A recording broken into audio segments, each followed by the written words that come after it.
Hello বন্ধুরা, curious and creative mind চ্যানেলে তোমাদের সবাইকে সুস্বাগতম জানাই।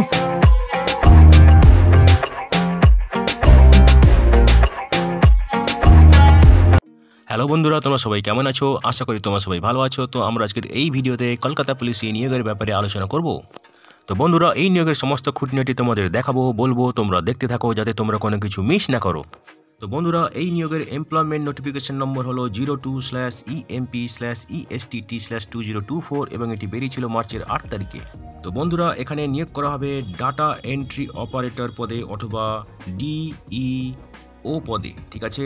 এবং এখানে মিনিমাম যে এডুকেশনাল যোগ্যতা লাগবে সেটা হচ্ছে স্নাতক হতে হবে এবং তার সঙ্গে থাকতে হবে কম্পিউটার অ্যাপ্লিকেশনের সার্টিফিকেট। এবং এখানে নিয়োগ করা হবে 225 জনকে, ঠিক আছে। এবং এখানে বেতন হবে 16,000 টাকা প্রতি মাসে। দেখো, অন্যান্য যে যোগ্যতা লাগবে, যে রিকোয়ারমেন্ট লাগবে, সেগুলো হচ্ছে অবশ্যই যারা আবেদন করবে তাদেরকে বাংলা ভাষা পড়তে এবং লিখতে জানতে খুব ভালো করে হবে, পারতে হবে। এবং তার সঙ্গে থাকতে হবে ভালো typing skill for data entry purpose, ঠিক আছে। ডাটা এন্ট্রির জন্য ভালো টাইপিং স্কিল থাকতে হবে, ঠিক আছে। তো দেখো, এখানে তোমাদেরকে যারা আবেদন করতে চাও তোমাদেরকে অনলাইনে আবেদন করতে হবে এই ওয়েবসাইটে গিয়ে, যেটা হলো www.kolkatapolice.gov.in, ঠিক আছে। তো দেখো, এখানে অনলাইন আবেদন করা শুরু হয়ে গেছে মার্চের 15 তারিখ থেকে এবং অনলাইন আবেদন করার শেষ তারিখ হচ্ছে এপ্রিলের 4 তারিখ, ঠিক আছে। তো দেখো, এই 225 জনের মধ্যে 100টি জেনারেল ক্যাটাগরির জন্য, 50টি SC ক্যাটাগরির জন্য, 14টি ST ক্যাটাগরির জন্য, OBC এর জন্য 22টি, OBC বির জন্য 16টি এবং EWS এর জন্য 23টি সংরক্ষিত, ঠিক আছে। তো এজ লিমিট দেখো এখানে পার্টিকুলারলি দেওয়া আছে, ঠিক আছে। যেমন জেনারেল ক্যাটাগরির ক্ষেত্রে জন্ম হতে হবে 1/4/1984 পরে অথবা ওই তারিখে এবং 1/4/2006 আগে, ঠিক আছে। তো বাকিগুলো তোমরা দেখে নাও, ঠিক আছে। তো দেখো, হার্ড কপি তোমাদেরকে পাঠাতে হবে না, তবে অবশ্যই হার্ড কপির একটা প্রিন্ট আউট নিয়ে নেবে, ঠিক আছে, অ্যাপ্লিকেশন করার পরে ভবিষ্যতে ডকুমেন্ট ভেরিফিকেশনের জন্য, ঠিক আছে। তো দেখো, যেসব ক্যান্ডিডেটরা গ্রাজুয়েট করেছে জেনারেল ডিসিপ্লিন অথবা স্ট্রিমে, যেমন আর্ট, সায়েন্স, কমার্স, দেন মিনিমাম টেকনিক্যাল কোয়ালিফিকেশান যেমন certificate in computer application is mandatory, ঠিক আছে। কিন্তু যারা গ্র্যাজুয়েশন করেছে information technology, BSc in computer science, BCA MCA করেছে অথবা BTech in information technology computer science, তাদের ক্ষেত্রে কিন্তু এই কম্পিউটার অ্যাপ্লিকেশনের সার্টিফিকেটটা দরকার নেই, ঠিক আছে।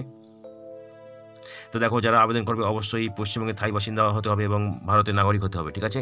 তো দেখো, যারা EWS ক্যাটাগরিতে আবেদন করবে তাদের ক্ষেত্রে ইনকাম এবং অ্যাসেট সার্টিফিকেট জমা দিতে হবে সংশ্লিষ্ট কর্তৃপক্ষের কাছ থেকে সাইন করিয়ে, ঠিক আছে। এবং যারা তোমরা অনলাইনে আবেদন করতে চাও তাদের এইসব ডকুমেন্টের স্ক্যান কপি আপলোড করতে হবে, যেগুলো হলো passport size colour photograph 4 centimetre by 3 centimetre, signature, ঠিক আছে, আধার কার্ড, ফটো আইডেন্টিটি, ঠিক আছে, last qualifying examination certificate of technical qualification, birth certificate, Madhyamik pass certificate, ঠিক আছে, caste certificate, voter card, PAN card, ঠিক আছে, এবং income asset certificate EWS category প্রার্থীদের ক্ষেত্রে, ঠিক আছে।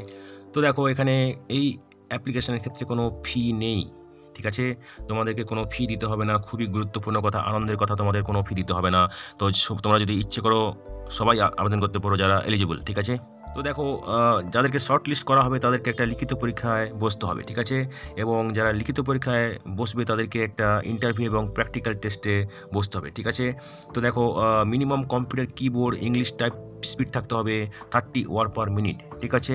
এবং Bengali typing skill would be desirable additional qualification, ঠিক আছে। তো দেখো, পরীক্ষা যে হবে লিখিত পরীক্ষা, ওইখানে তোমাদেরকে অবশ্যই একটা ফটো আইডেন্টি কার্ড এবং পরীক্ষার কল লেটার নিয়ে আসতে হবে। এবং এই কল লেটার তোমরা www.kolkatapolice.gov.in এই ওয়েবসাইট থেকে ডাউনলোড করতে পারবে অথবা তোমাদের ইমেলে পাঠানো হবে, ঠিক আছে। তো এই লিখিত পরীক্ষা দিতে আসার জন্য তোমাদেরকে কোনো DA দেওয়া হবে না, সবই নিজেকে বইতে হবে, ঠিক আছে। তো বন্ধুরা, আজকের এই ভিডিওতে আমরা যে কাজের খবরটা নিয়ে আলোচনা করলাম, আশা করি সেটা তোমাদের কাজে লাগবে। তোমরা যারা আবেদন করতে ইচ্ছুক, তোমরা এলিজিবল নাকি চেক করে সমস্ত কিছু ডকুমেন্ট জোগাড় করে শেষ তারিখের আগে আবেদন করে দিও, ঠিক আছে। তো বন্ধুরা, পাশে থেকো, দেখতে থেকো, আর ভিডিওটি ভালো লাগলে তবে একটা লাইক দেবে আর সাপোর্ট করবে, আর ভিডিওটি তোমাদের জানাশোনাদের সঙ্গে অবশ্যই শেয়ার করবে। আর নতুন ভিউয়ার্সরা অবশ্যই আমাদের চ্যানেলটিকে সাবস্ক্রাইব করে রাখবে, যাতে করে তোমরা এই ধরনের নতুন নতুন কাজের খবর নিয়মিতভাবে পেয়ে যেতে পারো। তো বন্ধুরা, ভালো থাকবে, সুস্থ থাকবে, দেখা হবে তাহলে পরের ভিডিওতে আবার।